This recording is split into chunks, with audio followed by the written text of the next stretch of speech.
అందరికీ నమస్కారం. నేను మీ పొడపాటి చక్రి, కందుకూరు నియోజకవర్గ జై భారత్ నేషనల్ పార్టీ ఎమ్మెల్యే అభ్యర్థిని. ఈ మధ్యకాలంలో నేను కందుకూరు పట్టణంలో కొన్ని వార్డుల్లో డోర్ టు డోర్ నిర్వహించాను. ముఖ్యంగా అక్కడ ప్రజలంతా ఇలా నిరుద్యోగ సమస్య గురించి మరింత చెప్తున్నారు. ఎలా అంటే వాళ్ళ పిల్లలు బీటెక్ మరియు డిగ్రీ చేశారు, ఉద్యోగ అవకాశాలు లేవు, కల్పించండి అని నన్ను అడుగుతున్నారు. ఇప్పుడు ప్రస్తుతం నా వంతు కృషిగా నా ఫోన్ నెంబర్ వాళ్ళకి ఇచ్చి వాళ్ళ కెరీర్ గైడెన్స్కి ఉపయోగపడే విధంగా ఖచ్చితంగా సహాయపడతానని చెప్పాను.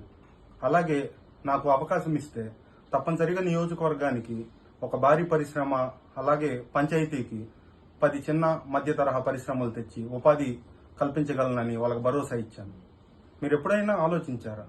ఇన్ని ప్రభుత్వాలు వచ్చాయి, మారుతున్నాయి, ఎవరైనా ఇలా అభివృద్ధి పదం అని మాట చెప్తారు తప్ప ఎప్పుడైనా ఏవైనా నియోజకవర్గంలో ఇలా ఇన్ని పరిశ్రమలు తెచ్చి ఇన్ని ఉద్యోగాలు కల్పించామని ఎవరూ చెప్పరు.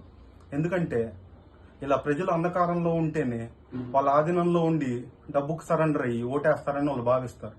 కానీ జై భారత్ పార్టీ మాత్రం ఇలా ప్రతి మనిషి విద్యావంతుడై ఉపాధి చేసుకొని అభివృద్ధి చెంది మనం ప్రభుత్వానికి పన్నులు కడతాం, కానీ ఇలా ప్రభుత్వం నుంచి ఉచితాలు ఆశించకూడదన్న ధోరణిలో మన అధ్యక్షులు జేడీ లక్ష్మీనారాయణ గారు ప్రజా మేనిఫెస్టో రూపొందించారు.